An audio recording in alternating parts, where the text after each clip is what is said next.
ఓం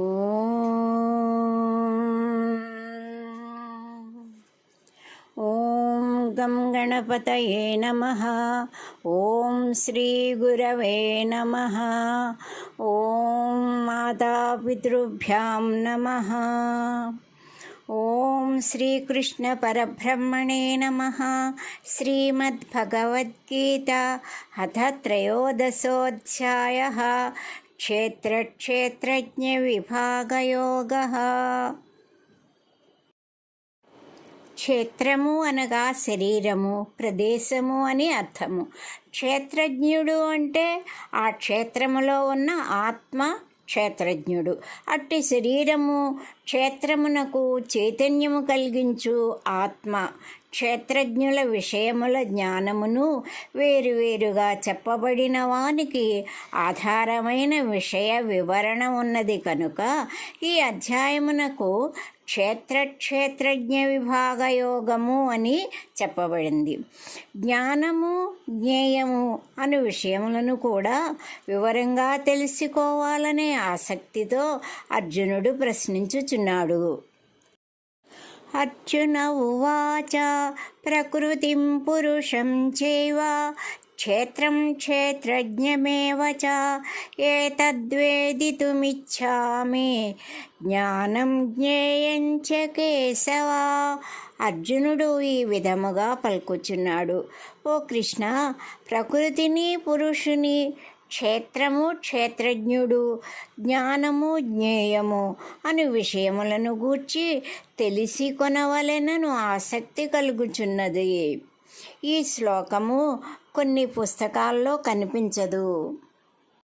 శ్రీ భగవానువాచ ఇదం శరీరం కౌంతేయ క్షేత్రమిత్యభిధీయతే ఏతద్యో వేత్తి తం ప్రాహుః క్షేత్రజ్ఞ ఇతి తద్విదః. శ్రీకృష్ణుడు ఈ విధముగా చెప్పుచున్నాడు. ఓ అర్జున, క్షేత్రము అనగా ఈ శరీరము. ఈ శరీరమునందున్నవాడు క్షేత్రజ్ఞుడు అని తత్వజ్ఞానము తెలిసిన వారు మనకు తెలియజేశారు. క్షేత్రజ్ఞం చాపి మాం విద్ధి సర్వక్షేత్రేషు భారత క్షేత్రజ్ఞయోర్జ్ఞానం యత్తజ్ఞానం మతం మమ. అర్జున, సమస్త ప్రాణులయందు నన్ను క్షేత్రజ్ఞునిగా అనగా చైతన్యముగా తెలిసికొనుము. ఈ క్షేత్రజ్ఞులను గూర్చి తెలిసి కొనగల జ్ఞానమేది కలదో అది ఏ సరి అయిన జ్ఞానమని నా అభిప్రాయము. తచ్చేత్రం యచ్చయాదృక్చ యద్వికారి యతశ్చ యత్ సచయో యత్ప్రభావశ్చ తత్సమాసేన మే శృణు. పై శ్లోకములో చెప్పిన క్షేత్రము అనగా ఎటువంటిదో, దేని నుండి ఏ విధముగా ఉద్భవించినదో ఆ క్షేత్రజ్ఞుడు ఎవరు, ఎట్టి ప్రభావము కలవాడో క్లుప్తముగా చెప్పెదను వినుము. ఋషిభిర్బహుధా గీతం ఛందోభిర్వివిధైః పృథక్ బ్రహ్మసూత్రపदैశ్చైవ హేతుమద్భిర్వినిశ్చితైః. ఈ క్షేత్రజ్ఞుల జ్ఞానమును అనేక మంది ఋషుల చేతను వేదముల చేతను వేరువేరు సందర్భములలో చెప్పబడినది. ఇంకా అనేకములైన రుజువులతో బ్రహ్మసూత్రములుగా చెప్పబడెను. మహాభూతాన్యహంకారో బుద్ధిరవ్యక్తమేవ చ ఇంద్రియాణి దశైకంచ పంచచేంద్రియగోచరాః ఇచ్ఛాద్వేషः సుఖం దుఃఖం సంఘాతశ్చేతనాధృతిః ఏతచ్క్షేత్రం సమాసేన సవికారముదాహృతం. పంచమహాభూతములు, అహంకారము, బుద్ధి, ప్రకృతి, దశేంద్రియములు, మనస్సు, కోరిక, విరోధము, సుఖము, దుఃఖము, దేహేంద్రియములు, తెలివి, ధైర్యము, ఇన్ని రకములైన ఇంద్రియముల భావనా సమూహము యొక్క ఆకారమే, స్థానమే క్షేత్రము అని చెప్పబడినది. అమానిత్వమదంభిత్వం అహింసా క్షాంతిరార్జవం ఆచార్యోపాసనం శౌచం స్థైర్యమాత్మవినిగ్రహః ఇంద్రియార్థేషు వైరాగ్యం అనహంకార ఏవ చ జన్మ మృత్యు జరా వ్యాధి దుఃఖదోషానుదర్శనం. తనను తాను పొగడుకొనకుండుట, గర్వము లేకుండుట, మనోవాక్కాయములచే ఇతర ప్రాణులకు బాధ కలిగింపకుండుట, సహనము, న్యాయమార్గములో సంపాదన, గురు శుశ్రూష, ఇంద్రియ నిగ్రహము కలిగి ఉండుట, మానసిక శారీరక పవిత్రత, నిశ్చయాత్మక బుద్ధి, అహంకారము లేకుండుట, జన్మ పరంపరల కారణములు, మరణావస్థ, ముసలితనము యొక్క పరిస్థితి, వ్యాధులు, బాధలు, వీటన్నిటి యొక్క స్థితిగతుల అవగాహన కలిగి ఉండవలెను. అసక్తిరనభిష్వంగః పుత్రదారగృహాదిషు నిత్యం చ సమచిత్తత్వం ఇష్టానిష్టోపపత్తిషు మయి చానన్యయోగేన భక్తిరవ్యభిచారిణి వివిక్తదేశసేవిత్వం అరచిర్జన సంసది అధ్యాత్మజ్ఞాననిత్యత్వం తత్వజ్ఞానార్థదర్శనం ఏతజ్ఞానమితి ప్రోక్తం అజ్ఞానం యదతోన్యథా. ఏ విషయమునందును కోరిక లేకుండుట, భార్య పిల్లలు అనే సంసార విషయములందు విపరీత అనుబంధము లేకుండుట, ఇష్టమైనవి జరిగినప్పుడు అధికమైన సంతోషము, వ్యతిరేక విషయాలు జరిగినప్పుడు దుఃఖించుట అనే ద్వంద్వభావాలు లేకుండుట, ఒంటరిగా ఉండడానికి ఇష్టపడటం, 10 మందితో కలిసి అనవసర కాలక్షేపము చేయుట యందు విరక్తి, ఆధ్యాత్మిక విషయములందు ఆసక్తి కలిగి జ్ఞానము కలిగి ఉండడమే నిజమైన జ్ఞానము. అతః అన్యథా అజ్ఞానం, వీనికి ఇతరములైనవన్నీయు అజ్ఞానం వలన కలిగిన లక్షణాలు. జ్ఞేయం యత్తత్ ప్రవక్ష్యామి యజ్ఞాత్వామృతమశ్నుతే అనాదిమత్పరం బ్రహ్మ న సత్తన్నాసదుచ్యతే. ఏది తెలుసుకోవలసిన పరమాత్మ స్వరూపమో, దేనిని తెలుసుకొనినచో మోక్షమును పొందునో దానిని గూర్చి నీకు వివరముగా చెప్పెదను. ఆ పరమాత్మ స్థానము ఉన్నది అని గాని లేనిది అని గాని చెప్పలేము. అట్టి పరమాత్మను గూర్చి నీకు వివరముగా చెప్తాను.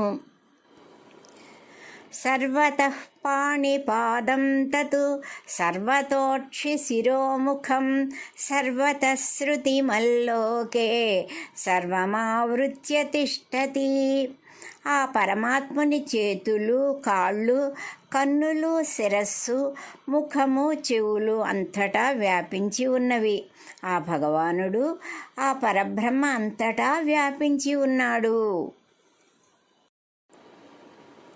సర్వేంద్రియ గుణాభాసం సర్వేంద్రియ వివర్జితం అసక్తం సర్వభృత్యైవ నిర్గుణం గుణభోక్తృ చ బహిరంతశ్చ భూతానాం అచరం చరమేవ చ సూక్ష్మత్వాత్ తదవిజ్ఞేయం దూరస్థం చాంతికే చ తత్. ఆ పరబ్రహ్మము సమస్త ఇంద్రియములను ప్రకాశింపచేయువాడైనను ఇంద్రియాతీతుడై ఏ విషయముతోనూ సంబంధము కలిగి ఉండడు.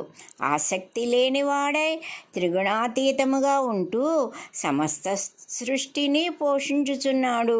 చరాచర రూపుడు, చరాచర ప్రాణులన్నిటికీ ఆధారమైనవాడు. సూక్ష్మరూపుడగుట వలన తెలిసి కొనుటకు శక్యము కానివాడు. అతి దూరముగను అతి సమీపముననున్నాడు.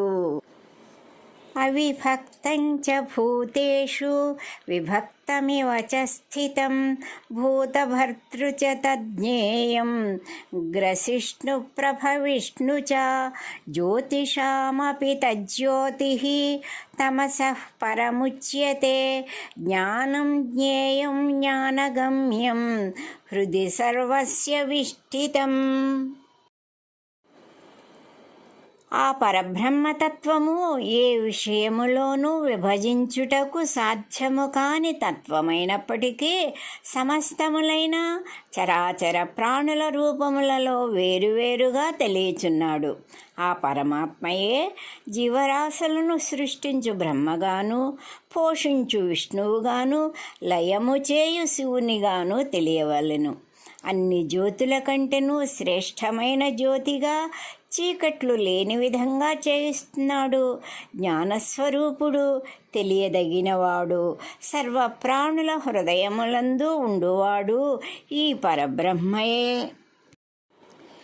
ఇతి క్షేత్రం తథా జ్ఞానం జ్ఞేయం చోక్తం సమాసతః మద్భక్తయే తద్విజ్ఞాయ మద్భావాయోపపద్యతే. ఈ విధముగా క్షేత్రము, అదే విధముగా జ్ఞానము, జ్ఞేయము అను విషయములను గూర్చి క్లుప్తముగా చెప్పబడింది. నా భక్తుడైన వాడు ఈ విషయాలను తెలుసుకుని నా స్వరూపమునే పొందును. ప్రకృతిం పురుషం చైవ విద్యనాది ఉభావపి వికారాంశ్చ గుణాంశ్చైవ విద్ధి ప్రకృతి సంభవాన్.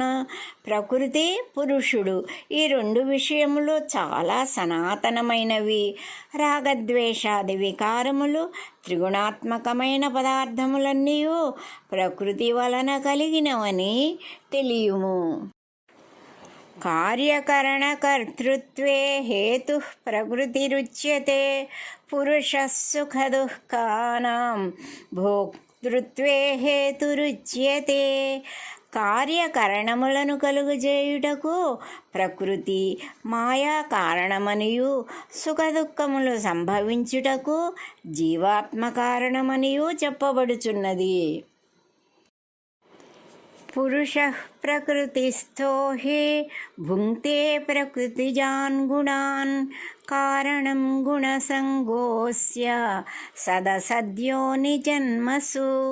పురుషుడు అనగా ఆత్మ ప్రకృతిలో నుండి అనగా శారీరక ధర్మములను అనుభవించుచున్నాడు. ఆ శరీరముతో నడిపిన వ్యవహార ఫలితముల వలన సత్, అసత్తు, యోని, మంచివి చెడ్డవి అను జన్మలను పొందుచున్నాడు. ఉపద్రష్టానుమంతా చ భర్తా భోక్తా మహేశ్వరః పరమాత్మేతి చాప్యుక్తో దేహేస్మిన్ పురుషః పరః. ఈ దేహమందున్న ఆత్మ చైతన్యము నిజముగా పరమాత్మయే. ఈ సృష్టి అంతటికి సాక్షిభూతుడుగా ఉండుట వలన ఉపద్రష్ట అనియు, సత్యమునకు విలువ ఇచ్చువాడగుట వలన హనుమంత అనియు, సమస్త ప్రాణులను పోషించువాడగుట వలన భర్త అనియు, ఒక దేహరూపములో ఉన్నప్పుడు భోక్త అనియు, బ్రహ్మాది దేవతలందరకు ప్రభువు అగుట వలన మహేశ్వరుడు అనియు, సృష్టి అంతటికి మూలపురుషుడగుట వలన ముక్తిధామము అగుట వలన పరమాత్మ అనియు పేర్కొనబడుచున్నాడు. ఏవం వేత్తి పురుషం ప్రకృతిం చ గుణైః సహ సర్వథా వర్తమానోపి న స భూయోభిజాయతే. ఈ విధంగా పురుషుని పరమాత్మతత్వమును, త్రిగుణములతో కూడిన ప్రకృతిని, శరీర ధర్మములను ఎవరు తెలుసుకొనునో వారు బాధ్యతలకు తగిన విధముగా విద్యుక్త ధర్మములను ఆచరించుచున్నను పునర్జన్మను పొందడు. ధ్యానేనాత్మని పశ్యంతి కేచిదాత్మానమాత్మనా అన్యే సాంఖ్యేన యోగేన కర్మయోగేన చాపరే. కొందరు ఆత్మను, పరమాత్మను పవిత్రమైన సూక్ష్మబుద్ధి యొక్క శక్తితో ధ్యానయోగము ద్వారా అంతర్నేత్రముతో చూచెదరు.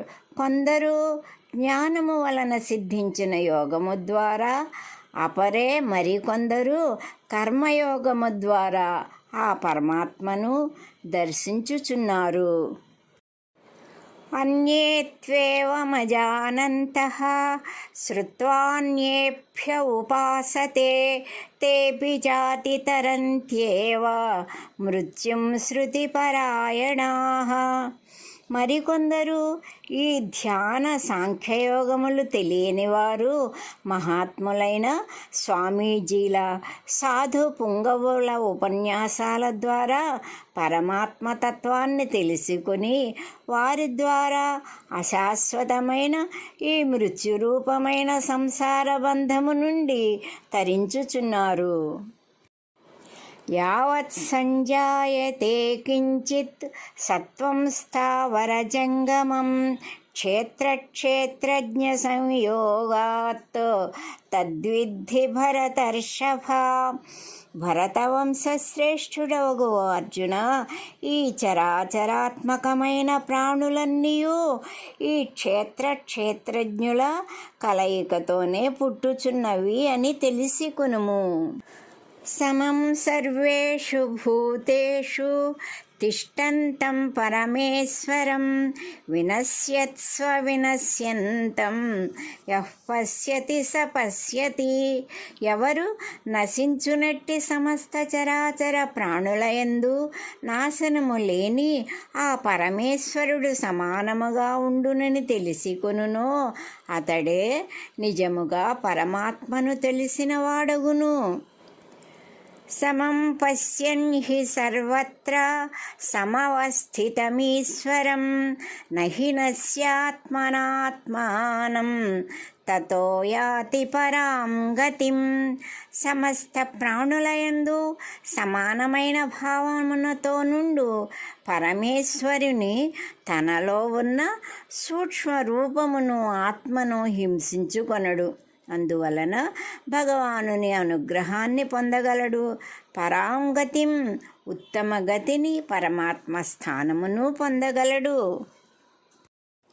ప్రకృత్యైవ చ కర్మాణి క్రియమాణాని సర్వశః యః పశ్యతి తథాత్మానం అకర్తారం స పశ్యతి.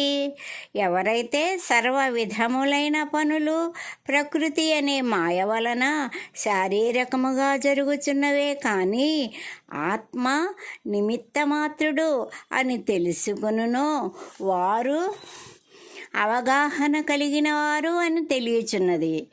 సహా పశ్యతి, అతడే చూచుచున్నవాడగును. పరమాత్మ తత్వమును తెలిసికొనిన వాడగుచున్నాడు అని అర్థము.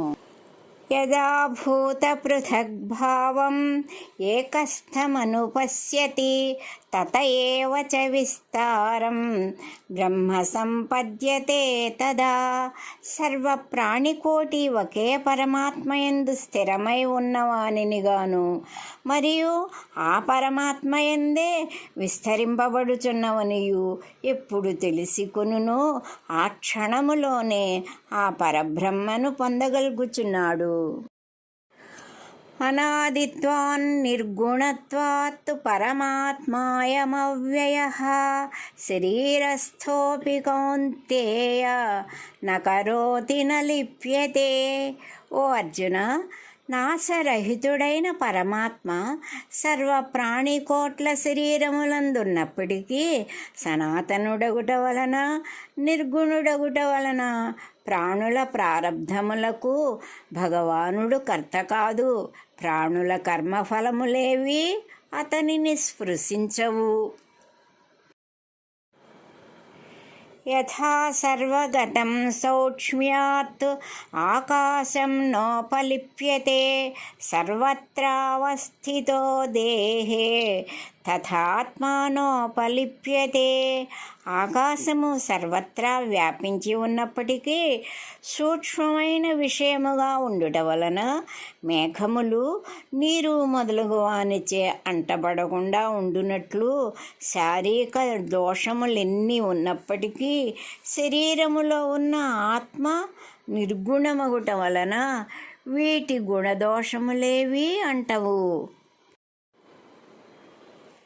యథా ప్రకాశయత్యేకః కృత్స్నం లోకమిమం రవిః క్షేత్రం క్షేత్రీ తథా కృత్స్నం ప్రకాశయతి భారత.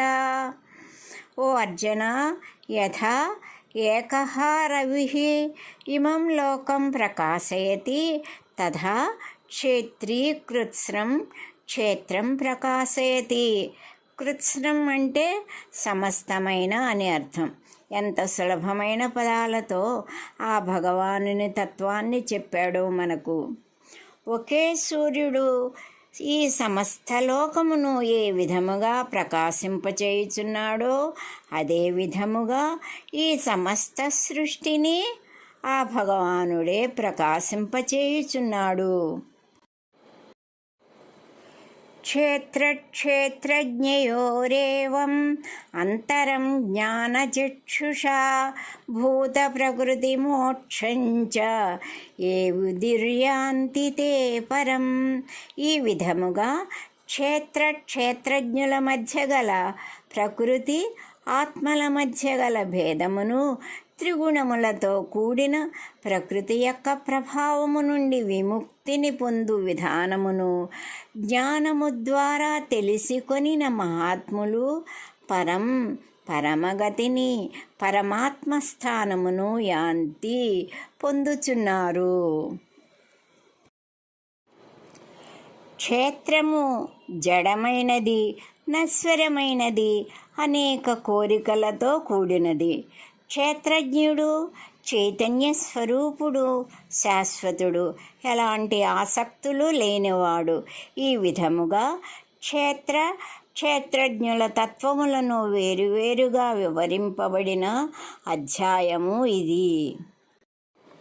ఈ తారతమ్యములను తెలిసికొనుటే మోక్ష సాధన అని చెప్పిన భగవంతుని మాటలపై నమ్మకం ఉంచుకుని పరిపూర్ణమైన విశ్వాసంతో సాధన చేసుకుంటూ ముక్తి మార్గమునకు ప్రయత్నించడమే ప్రతి భక్తుని యొక్క కర్తవ్యమై ఉన్నది.